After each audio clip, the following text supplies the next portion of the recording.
Hello dear students, today we are going to solve class 7th mathematics. It is chapter number 1 knowing our numbers.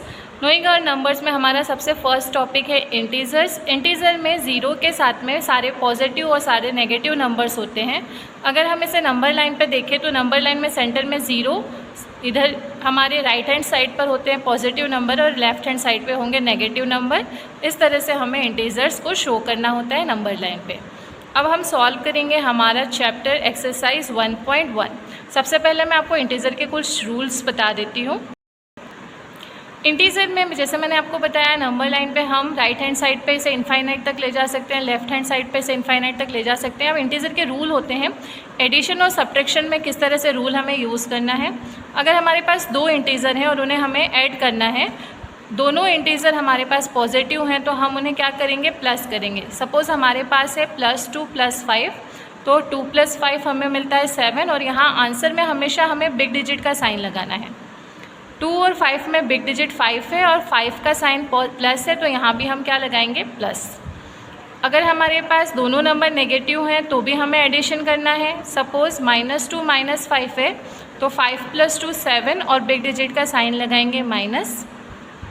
इसी तरह से अगर first number negative है और second number positive है तो हमें उन्हें सब्ट्रैक्ट करना है. एग्जाम्पल के लिए अगर हमारे पास पहला नंबर -2 है और दूसरा नंबर +5 है तो इसे सब्ट्रैक्ट करेंगे. 5 में से 2 को सब्ट्रैक्ट किया तो आपको मिलेगा 3 और बिग डिजिट का साइन लगाएंगे तो हमें आंसर मिल रहा है +3. सेम इसी प्रोसेस से अगर फर्स्ट नंबर प्लस में है और सेकेंड नंबर माइनस में है तो हम उन्हें सब्ट्रैक्ट करेंगे यानी माइनस करेंगे. एग्जाम्पल हमने लिया है +2 - 5, तो 5 में से 2 माइनस हुए हमें मिलेगा 3 और बिग डिजिट का हम साइन लगाएंगे. ये हमारे एडिशन और सब्ट्रैक्शन के रूल है. अब मैं आपको मल्टीप्लाई के रूल्स बता रही हूँ. मल्टीप्लाई में क्या होता है कि हमें मल्टीप्लिकेशन नॉर्मल मल्टीप्लिकेशन करना है. सपोज़ हमें 2 में 5 का मल्टीप्लाई करना है और दोनों प्लस में है तो 2 × 5 = 10 और प्लस से प्लस का आप देखिए प्लस प्लस क्या होता है, प्लस. तो यहाँ क्या लगेगा, प्लस. अगर हमारे पास दोनों नंबर माइनस में हैं तब भी हम मल्टीप्लाई नॉर्मल करेंगे. 2 × 5 = 10 और रूल के अकॉर्डिंग माइनस माइनस क्या होता है, प्लस. तो यहाँ पे माइनस माइनस हम क्या लगाएंगे, प्लस. ठीक है. इसी तरह से हमारा अगर फर्स्ट नंबर माइनस में है, सेकंड नंबर प्लस में है तो 2 × 5 = हमें मिलेगा 10 और माइनस प्लस रूल के अकॉर्डिंग माइनस प्लस क्या लिखते हैं हम, माइनस. तो यहाँ हमें क्या अप्लाई करना है, माइनस अप्लाई करना है. सेम इसी तरह से 2 × 5 = 10 प्लस माइनस माइनस हमें इस तरह से माइनस अप्लाई करना है. तो ये मल्टीप्लाई के रूल है. आइए अब मैं आपको बुक के क्वेश्चन सॉल्व करवाती हूँ. ये हमारी बुक एक्सरसाइज 1.1 है. टोटल यहाँ पर हमें 12 क्वेश्चंस गिवन है क्वेश्चन नंबर 1 में जिन्हें हमें मल्टीप्लाई करना है. तो इसे भी नॉर्मल मल्टीप्लाई करेंगे हम. 3 × 7 = कितना होता है, 21 और minus plus minus. 9 × 8 = 72 minus plus minus. 27 × 13 हमें मिलेगा 351 प्लस प्लस प्लस और 0 से 0 का मल्टीप्लाई करेंगे तो आपको क्या मिलता है, 0. यही प्रोसेस फॉलो करते हुए आपको क्वेश्चन नंबर 1 के सारे क्वेश्चन अपनी CW में सॉल्व करने हैं.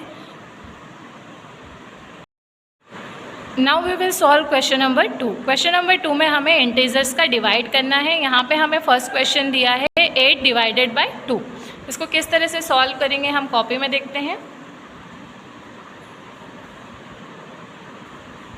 8 भी पॉजिटिव है, 2 भी पॉजिटिव है. दोनों को सॉल्व करने के लिए हम 8 को 2 से डिवाइड करेंगे तो हमें मिलता है, आप अगर क्रॉस करना नहीं आता है आपको तो आप इस तरह से नॉर्मल डिवाइड करके देख सकते हैं. 4 मिल रहा है हमें और यहाँ भी प्लस प्लस आंसर आएगा +4. यही जनरल रूल होता है. इसी रूल के अकॉर्डिंग आपको सॉल्व करने हैं सारे क्वेश्चंस. अब क्वेश्चन नंबर डी में आपके लिए सॉल्व कर रही हूँ. डी में आपको दिया है -36 विथ +6.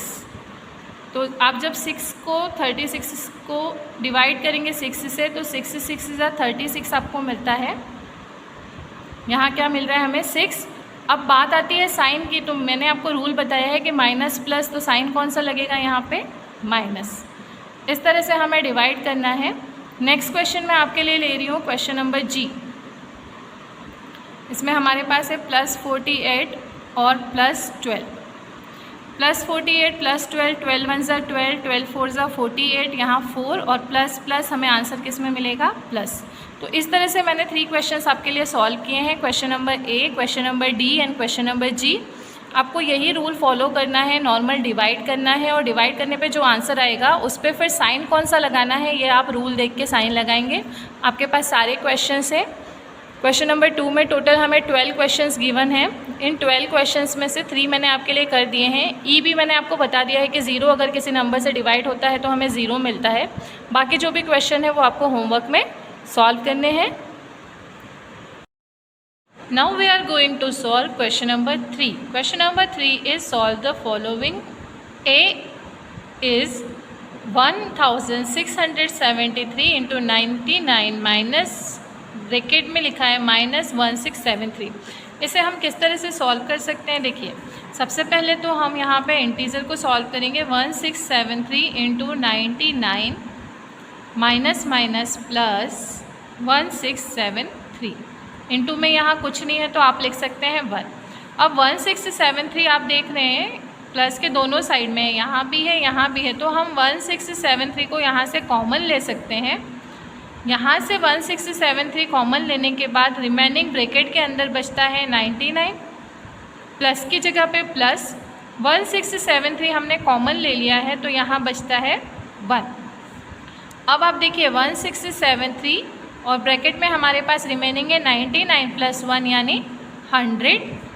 ब्रैकेट का मतलब होता है इन दोनों नंबर्स के बीच में कौन सा साइन है? मल्टीप्लाई। और जब भी हम किसी नंबर को 10 100 से मल्टीप्लाई करते हैं तो हम डायरेक्ट यहाँ पे 2 ज़ीरोज़ हैं तो हम नंबर गिवन नंबर में 2 ज़ीरोज़ लगाएंगे तो हमें इनका मल्टीप्लिकेशन डायरेक्ट मिल जाएगा। पूरा मल्टीप्लाई करने की ज़रूरत नहीं है। हम अगर पूरा मल्टीप्लाई करेंगे तो बहुत टाइम लगता है। पूरा मल्टीप्लाई करने के बजाय आप क्या करेंगे, गिवन नंबर में जितने ज़ीरोज़ हैं वो लगा दीजिए। अगर 10 है तो 1 ज़ीरो लगा दीजिए, 100 है तो 2 ज़ीरो लगा दीजिए, 1000 है तो 3 ज़ीरो लगा दीजिए। इस तरह से आप अपना आंसर कंप्लीट कर सकते हैं। अब मैं आपको क्वेश्चन नंबर 3 का क्वेश्चन बी सॉल्व करके बताऊंगी। क्वेश्चन नंबर बी में हमें गिवन है -70 into -35 into 0 into -63।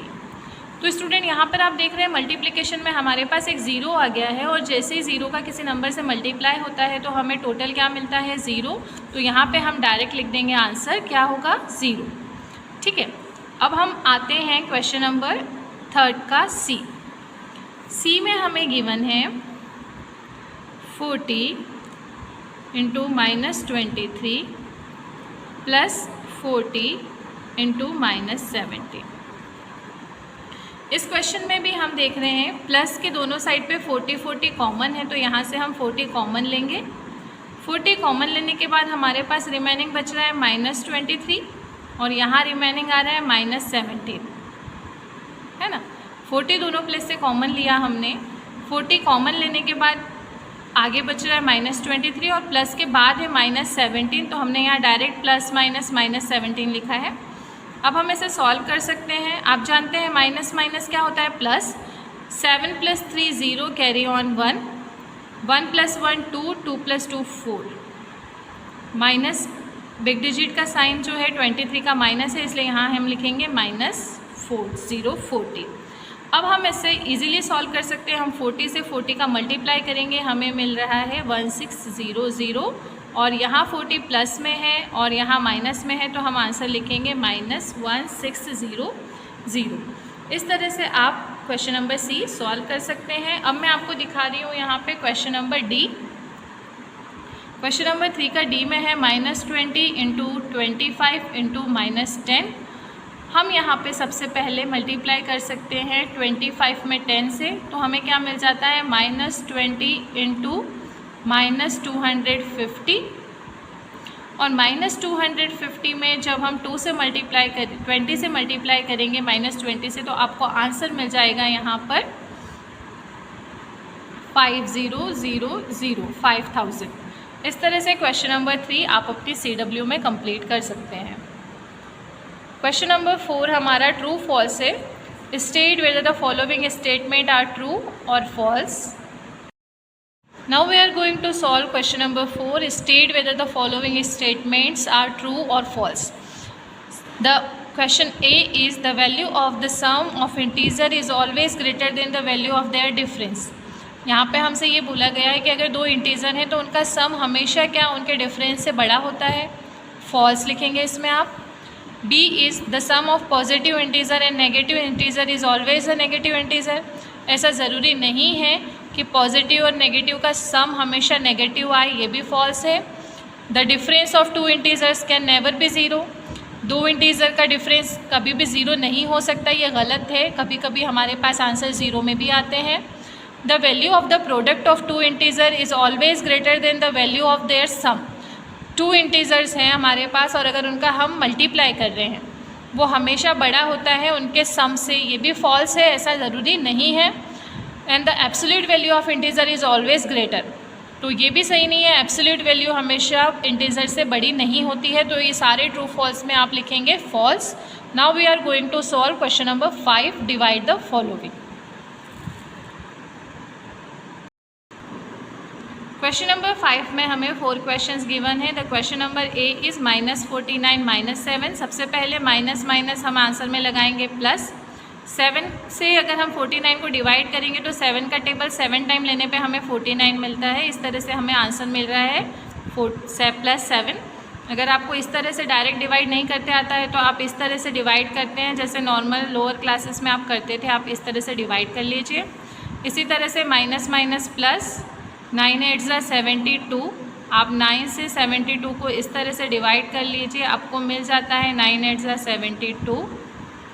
Next question है -13 का कोई साइन नहीं है, यहाँ पे क्या मिलता है हमें प्लस। माइनस प्लस आंसर में -13 5 ज़ा 65। आप इस तरह से डिवाइड करके भी 65 निकाल सकते हैं, 13 5 ज़ा 65। और +81 -9 प्लस माइनस माइनस 9 9 ज़ा 81। इस तरह से क्वेश्चन नंबर 5 आप अपनी CW में कंप्लीट करेंगे। Now we are going to solve question number 6। Question number 6 is multiply the following. A is -12 × 3, B is -13 × -2, C is -4 × -8 and D is 9 × -3। Let's see the solution of question number 6। Minus, यहाँ कोई sign नहीं है तो क्या है plus. Minus plus minus, 12 3 ज़ा 36। Minus minus plus, 13 2 ज़ा 26। Minus minus plus, 4 8 ज़ा 32। और प्लस माइनस माइनस 9 × 3 27। इस तरह से आपको क्वेश्चन नंबर 6 अपनी CW में कंप्लीट करना है।